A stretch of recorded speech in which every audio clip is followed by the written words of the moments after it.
রাজধানীর মোহাম্মদপুরের বছিলায় ইব্রাহিম খলিল শুভ নামে এক যুবককে কুপিয়ে জখম করেছে দুর্বৃত্তরা। শুভ বৈষম্য বিরোধী ছাত্র আন্দোলনের মোহাম্মদপুর থানার সমন্বয়ক ও জুলাই হত্যা মামলার সাক্ষী।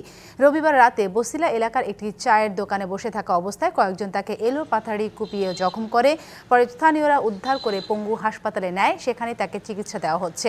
শুভ স্বজনদের দাবি, জুলাই হত্যা মামলার সাক্ষী হওয়ার কারণেই তার উপর হামলা করা হয়েছে। তবে পুলিশ বলছে স্থানীয় চাঁদাবাজির ঘটনার জেরেই এই হামলা ঘটেছে বলে প্রাথমিকভাবে ধারণা করা হচ্ছে।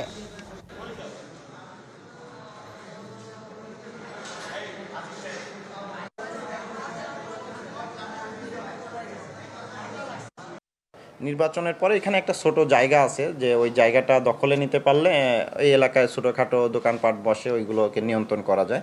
এই আধিপত্যকে কেন্দ্র করেই মূলত এই জখমের ঘটনাটা ঘটেছে। সাথে সাথে আমাদের টিম পাঠিয়েছি এবং কারা এটা ঘটিয়েছে আমরা ইতিমধ্যে আইডেন্টিফাই করে ফেলেছি। এবার নগদে পাচ্ছেন হেলিকপ্টার অফার, তাই কেনাকাটার পেমেন্ট নগদে করুন আর বুঝে নিন ২০০০ টাকারও বেশি ক্যাশব্যাক সহ হেলিকপ্টার রাইড। পেমেন্ট শুরু করুন আজই।